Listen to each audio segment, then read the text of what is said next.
আসসালামু আলাইকুম। বাংলাদেশ বেতার, রাজশাহী। স্থানীয় সংবাদ পড়ছি গোলাম মর্তুজা হেনা। জুলাই গণঅভ্যুত্থানের বর্ষপূর্তি আজ। গত বছরের ১ জুলাই শিক্ষার্থীদের কোটা সংস্কার আন্দোলন বৈষম্য বিরোধী ছাত্র আন্দোলনে রূপ নেয়। ছাত্রদের এই অসন্তোষের সূচনা ঘটে ২০১৮ সালের কোটা বাতিলের সরকারি প্রজ্ঞাপনকে হাইকোর্ট কর্তৃক অবৈধ ঘোষণার রায়ের পর। সরকার ২০১৮ সালে তীব্র ছাত্র আন্দোলনের চাপে প্রথম ও দ্বিতীয় শ্রেণীর সরকারি চাকরিতে কোটা বাতিল করেছিল, কিন্তু হাইকোর্টের রায়ে ৫৬% কোটা পুনঃপ্রবর্তিত হয়। ছাত্ররা এই ব্যবস্থাকে মেধাবীদের প্রতি বৈষম্য হিসেবে মনে করে প্রতিবাদে রাস্তায় নামে। সরকার প্রতিবাদকারীদের কঠোরভাবে দমন করতে চাইলে পরিস্থিতি বিদ্রোহে রূপ নেয়। আইন শৃঙ্খলা রক্ষাকারী বাহিনী ও সরকারপন্থী সন্ত্রাসীরা একযোগে আক্রমণ চালালে অন্তত ১,৪০০ জন নিহত এবং প্রায় ২০,০০০ জন আহত হয়। স্বাধীনতা পরবর্তী ইতিহাসে এটা ছিল সবচেয়ে নিষ্ঠুর দমনপীড়ন। ২০২৪ সালের ১ জুলাই এই আন্দোলন পুরো মাত্রায় শুরু হলেও এর গোড়াপত্তন ঘটে ৫ই জুন।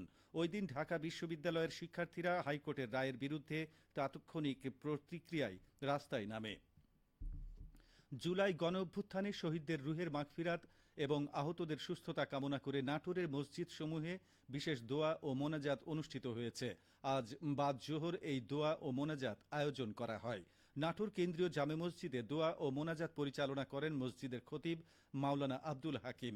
এছাড়া শহরের আলাইপুর মার্কাজ মসজিদ, গাড়িখানা জামে মসজিদ, কান্দেভিটা জামে মসজিদ সহ শহরের সকল মসজিদে দোয়া অনুষ্ঠিত হয়েছে।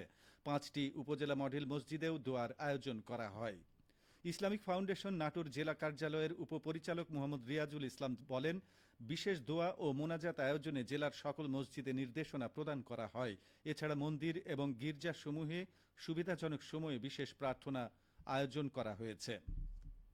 জুলাই গণঅভ্যুত্থান স্মরণে সরকার ঘোষিত মাসব্যাপী কর্মসূচিতে অংশগ্রহণ করল পাবনা সরকারি এডওয়ার্ড কলেজ। আজ প্রধান উপদেষ্টার কার্যালয়ে আয়োজিত এক অনুষ্ঠানে কর্মসূচির উদ্বোধন করেন প্রধান উপদেষ্টা ডক্টর মুহাম্মদ ইউনূস। অনুষ্ঠানে অংশ নিতে পাবনা এডওয়ার্ড কলেজের আব্দুস সাত্তার মিলনায়তনে এক অনুষ্ঠানের আয়োজন করা হয়। এতে এডওয়ার্ড কলেজের অধ্যক্ষ আব্দুল আওয়াল মিয়ার নেতৃত্বে উপাধ্যক্ষ আব্দুল খালেক সহ কলেজে হাজারো শিক্ষক ও শিক্ষার্থীরা স্বতঃস্ফূর্তভাবে অংশগ্রহণ করেন। অধ্যক্ষ আব্দুল আওয়াল বলেন, জুলাই গণঅভ্যুত্থান স্মরণের সকল কর্মসূচিতে সরকারি এডওয়ার্ড কলেজ অংশগ্রহণ করবে। এ সকল কর্মসূচিতে সবাইকে অংশগ্রহণের অনুরোধও জানান তিনি। রাজশাহী মেট্রোপলিটন পুলিশের কমিশনার মোহাম্মদ আবু সুফিয়ান বলেছেন, সব ধরনের ক্ষয়ক্ষতি কাটিয়ে নতুন উদ্যমে কাজ শুরু করেছে পুলিশ।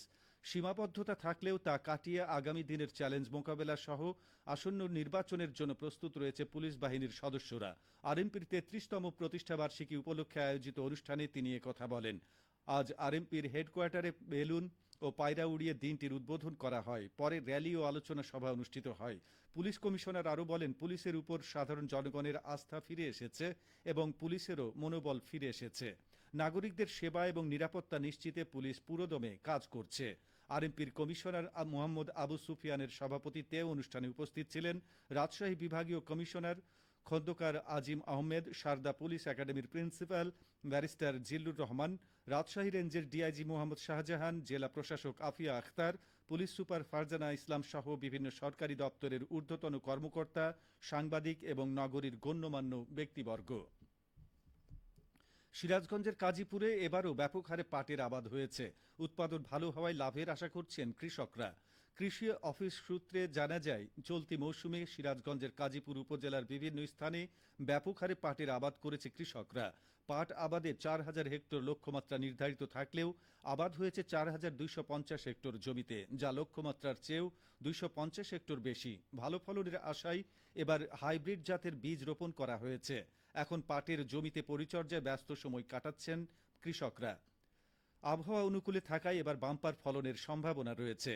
সোনালী আঁশখ্যাত পাটের আবাদ বাড়াতে কৃষি অফিসের পক্ষ থেকে কৃষি প্রণোদনা কর্মসূচির আওতায় ৩৫০ জন কৃষককে বিনামূল্যে বীজ ও সার প্রদান করা হয়েছে।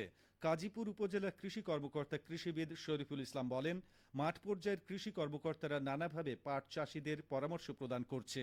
এতে বাড়ছে পাটের উৎপাদন। সবশেষে আবহাওয়া।